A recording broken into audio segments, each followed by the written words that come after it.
Hello and welcome to StudyIQ. In this session, we will discuss about the ongoing debate on whether to impose sugar cess or not. So far, I have covered 25 plus sessions. If you find any difficulty in finding them on the YouTube, you can go to my Facebook page where I have posted all the videos. So let us start.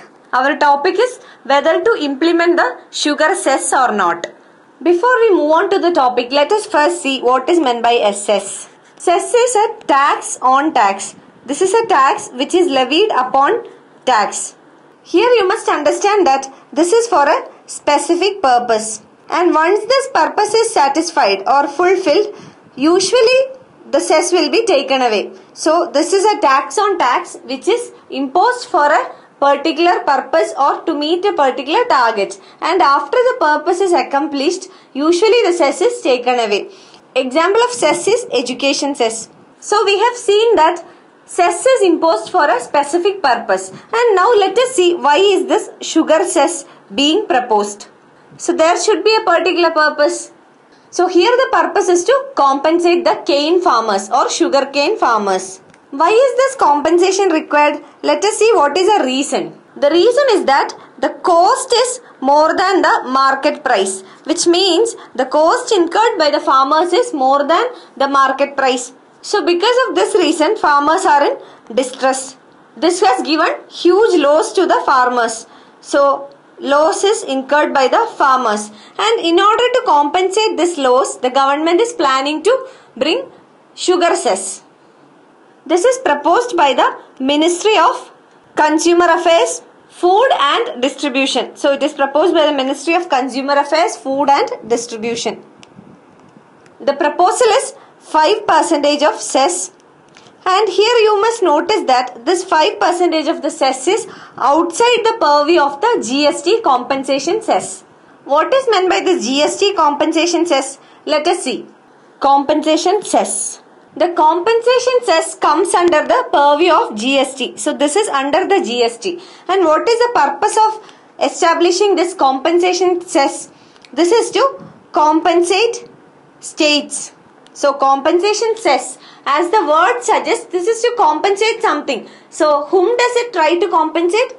It tries to compensate states. Why is this compensation? Why is this compensation required?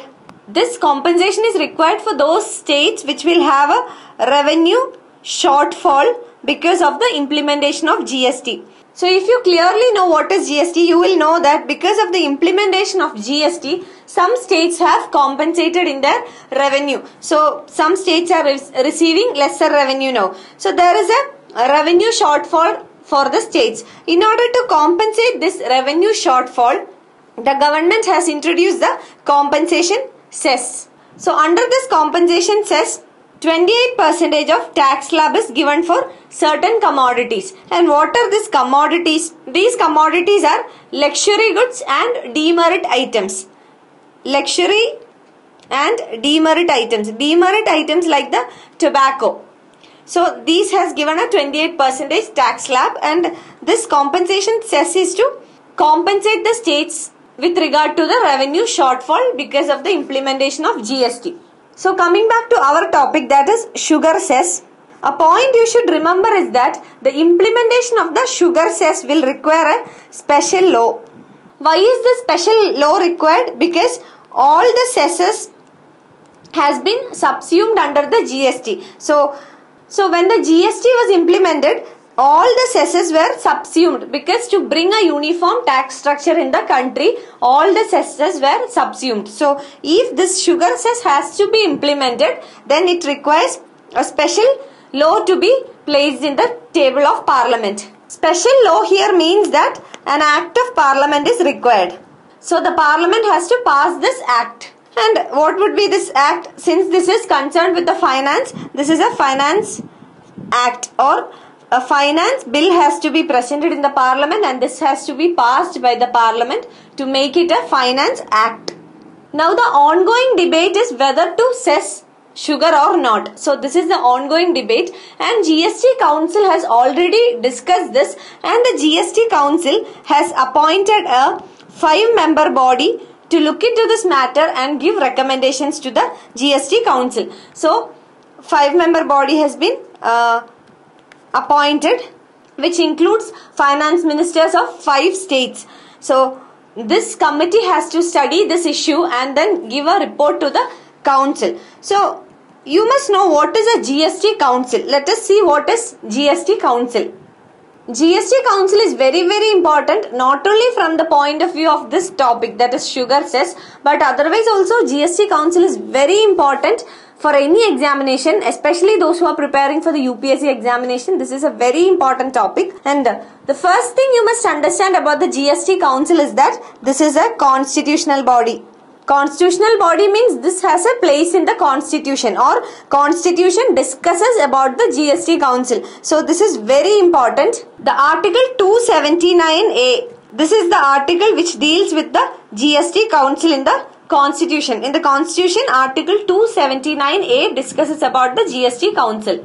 What is the purpose of constitution of this council? This council is responsible for giving recommendations to the union as well as the state governments regarding the GST implementation. So, what is the purpose? This will give recommendations to not only the union government but also state government. Union as well as state government on issues relating to GST. So, issues related to GST will be discussed in this council, and this council will give recommendations to the union and the states.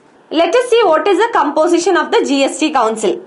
Composition. The chairman of this council is the Union Finance Minister. Union Finance Minister is the chairman of this council. Another member is the Union Minister of State, who is in charge of the revenue. So the Union Minister of State, who is in charge of the revenue, is the second member of this council.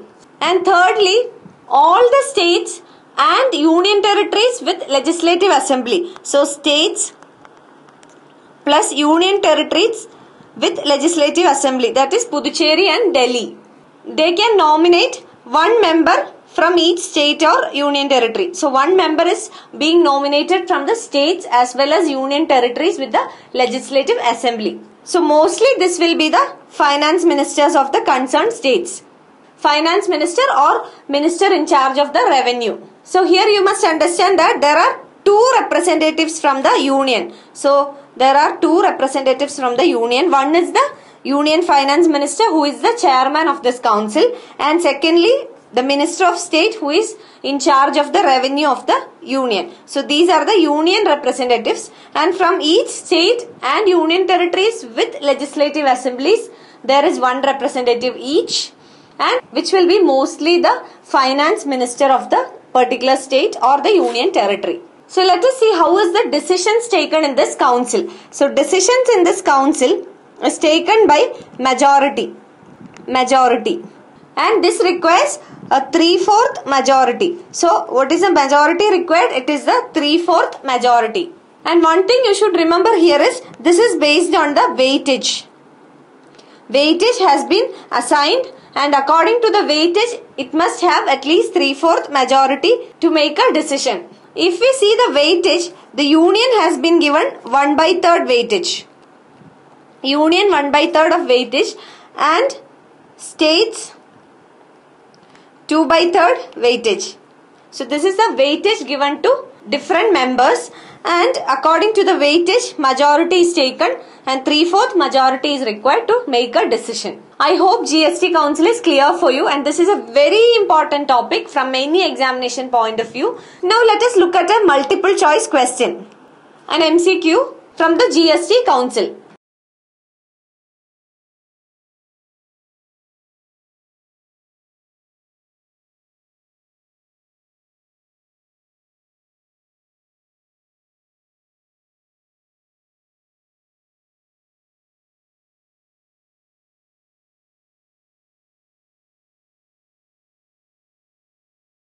The answer is A and C only. Let us look at the statements. Statement A. Statement A says that the GST council is headed by the Union Finance Minister. We have already seen that the council is headed by the Union Finance Minister, or the chairman is the Union Finance Minister.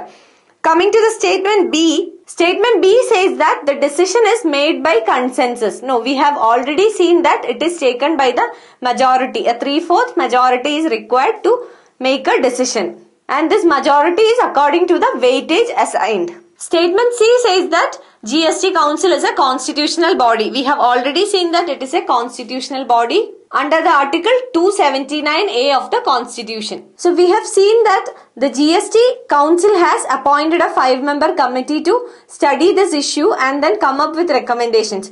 There were widespread criticisms against the imposition of the sugar cess. Let us see what were the criticisms. The first and the most important criticism is that this is against the principle of the uniform indirect tax structure. That is, this is completely against the GST tax regime. So under the GST, we know that it is a uniform tax structure. So implementation of this cess will be against the principle of GST, and we have already seen that all the cesses were subsumed under the GST, and implementation of a cess would be against the principle of GST. Secondly, this will complicate the tax structure that is existing. Complicate GST. The tax structure that is existing is GST. So how will this complicate GST? We know that the economy is still on the revival stage from GST and demonetization. So economy is still reviving, and this will complicate the tax structure. Another important criticism is that the states that do not produce sugar are against this proposal. So states that do not produce sugar are against the proposal. Why are these states against? Because the cess has to be paid by everyone.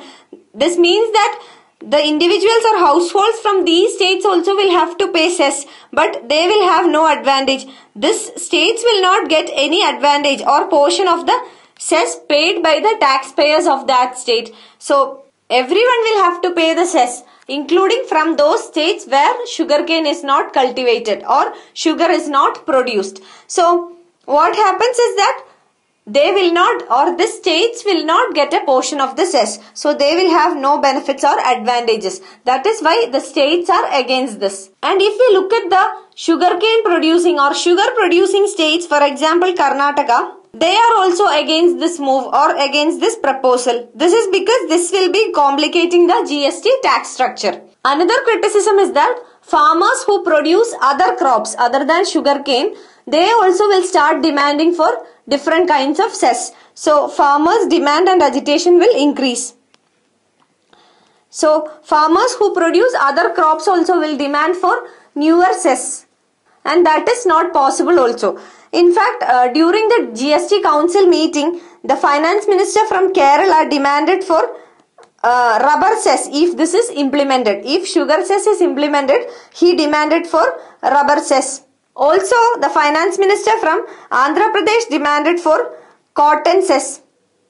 In West Bengal, the demand was for fruits and vegetable cess if this sugar cess is implemented, which means that again farmers and also the states will demand for newer kinds of cess for different crops or different food commodities. Here you must understand that sugarcane is not the only crop in India which suffers losses or farmers are in distress. There are many other crops.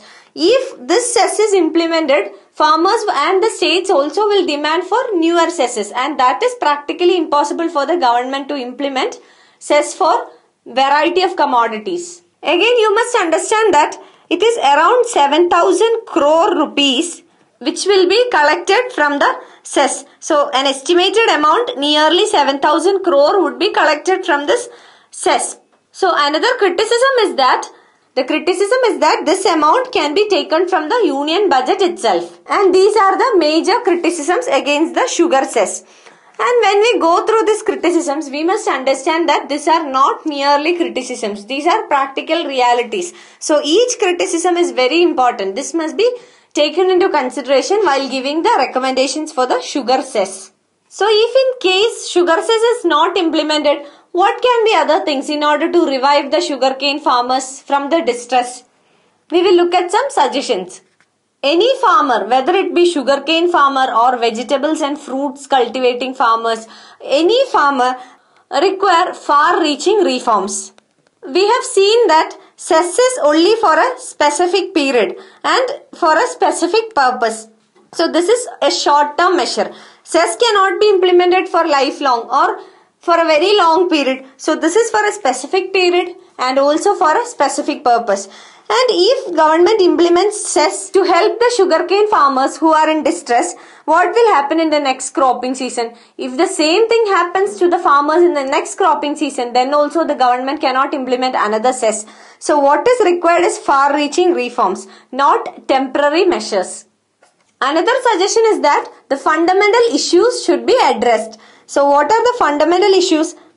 In agriculture, be it any crop, fundamental issues are related to supply chain, logistics, productivity, pricing, etc.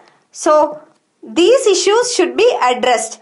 So this should be given focus, not on temporary revival. So supply chain reforms, we have already said that the government is trying its maximum to bring the supply chain into the formal sector, and this will require long-term measures. Coming to the logistics, there are issues with transportation, storage, warehousing, food processing, etc. So this also needs to be taken care. Coming to the productivity, it means that the farmers should be able to produce more, or the output should increase. What has to be done? Better irrigation has to be provided, fertilizers, pesticides, etc. should be provided.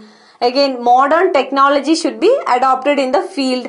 All this requires more attention. Coming to pricing, again the farmers are in distress because they are not able to get enough price for their commodities. So government should look forward into that also. Food processing can be implemented, or warehousing or storage can be initiated. So pricing should also be made sure of. Another suggestion is that the utilization or proper utilization of byproducts of sugarcane like ethanol. So this should also be made sure.